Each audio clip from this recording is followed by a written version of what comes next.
We choose to go to the moon in this decade and do the other things, not because they are easy, but because they are hard. When President Kennedy made the speech in 1961, little did he know we were already there.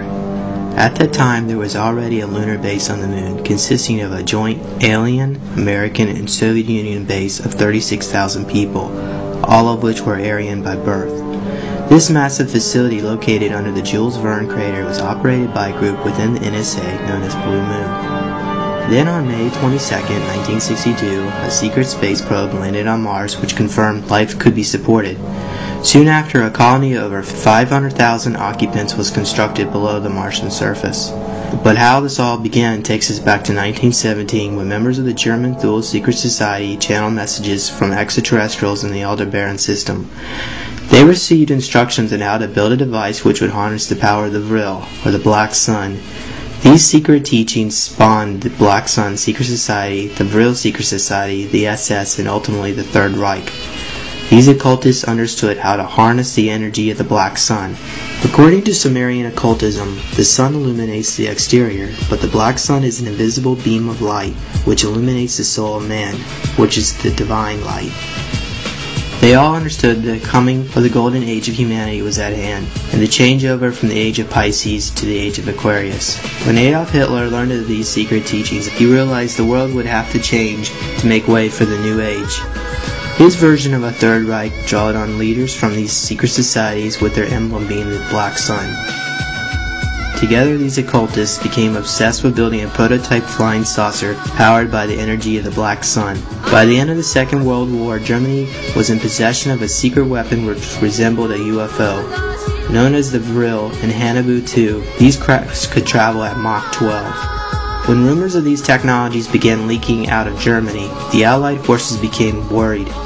According to Vladimir Turisky, the Bulgarian-born engineer and physicist, these crafts would launch from a secret base in Antarctica and then would travel to a small lunar outpost on the moon.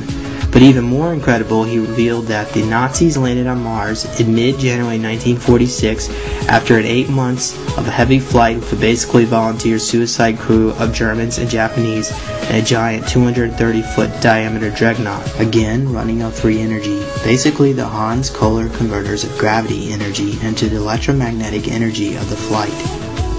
After the war, Alan Dulles, Wild Bill Donovan, and George H. Bush was busy locating these Nazi scientists to implant within the U.S. military-industrial complex.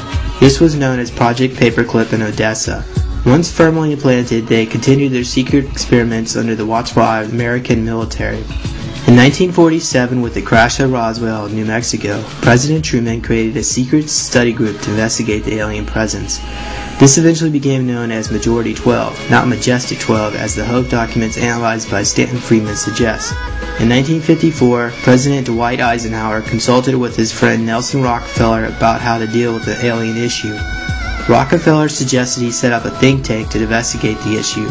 Bypassing Congress, President Dwight Eisenhower issued the secret Executive Memorandum NSC 5401/1, which contents remain classified under the National Security Act. These think tanks brought together their most brilliant minds. It was literally a who's who of scientists and elites representing members of the Executive Council of the Bilderberg Group and the Council of Foreign Relations. This decision was the worst mistake of Eisenhower's presidency, and on his farewell address he issued his final warning to the American public. In the councils of government, we must guard against the acquisition of unwarranted influence, whether sought or unsought, by the military-industrial complex. The potential for the disastrous rise of misplaced power exists and will persist. MJ-12 determined that humanity was not ready to accept the alien presence. They also realized that humanity would not be able to survive past the year 2000 at its current rate of destruction. They determined that provisions would have to be made to ensure humanity's survival if a catastrophic collapse of the world civilization would occur. This was known as Alternatives 1, 2, and 3. Alternative 1 would relieve global warming by detonating nuclear bombs in the stratosphere. Alternative 2 would build vast underground networks of cities and tunnels. Alternative 3 would colonize other worlds. MJ-12 ultimately decided to build underground shelters and pursue the colonization of other worlds. In 1954, under Project Sigma, the National Security Agency made first contact with the gray alien extraterrestrials. Soon after, the Greada Treaty was signed, which would allow the United States government to trade technology with the ETs and to backward engineer an underground bases. In exchange, the ETs would be allowed to abduct people in a limited manner.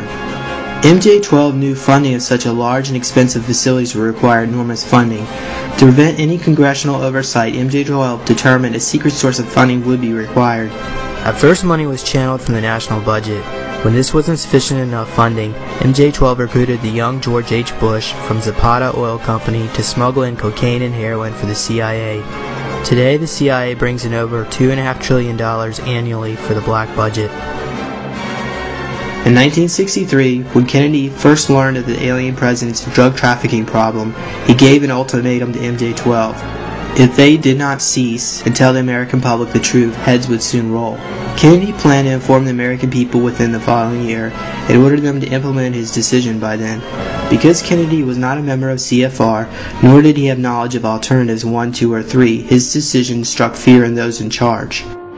So the policy committee of MJ-12 made a decision to have Kennedy assassinated. Kennedy was murdered by the Secret Service and MJ-12 agent who drove his limo. All those who witnessed William Greer shoot Kennedy were murdered within 2 years of the event. Only Jackie Kennedy was spared through fear and intimidation. The truth is, the Warren Commission was a farce, and most members were also CFR members. Ladies and gentlemen, the very word secrecy is repugnant in a free and open society. And we are, as a people, inherently and historically opposed to secret societies, to secret oaths, and to secret proceedings. For we are opposed around the world by a monolithic and ruthless conspiracy that relies primarily on covert means for expanding its sphere of influence, on infiltration instead of invasion, on subversion instead of elections, on intimidation instead of free choice. It is a system which has conscripted vast human and material resources into the building of a tightly knit, highly efficient machine that combines military, diplomatic, intelligence, economic, scientific, and political operations. Its preparations are concealed, not published. Its mistakes are buried, not headlined. Its dissenters are silenced, not praised. No expenditure is questioned, no secret is revealed. That is why the Athenian lawmaker Solon decreed the crime for any citizen who shrink from controversy. I am asking your help in the tremendous task of informing and alerting the American people, confident that with your help, man will be what he was born to be, free and independent.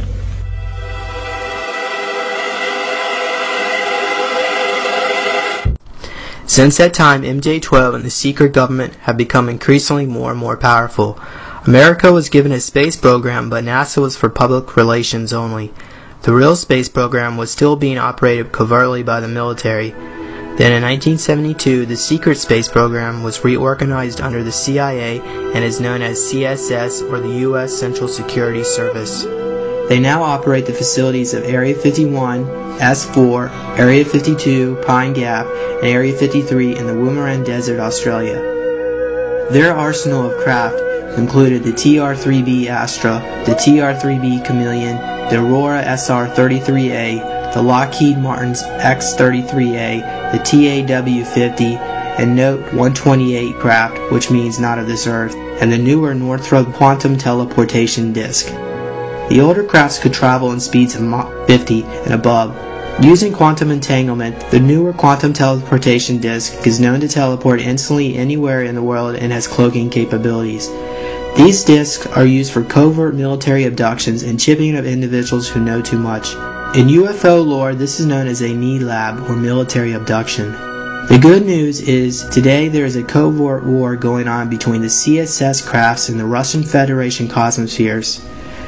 In addition to that, the Galactic Federation of Light is also working to contain and neutralize the problem. Soon the Khazarian Zionist Bolshevik plot to create a new world order will be no more.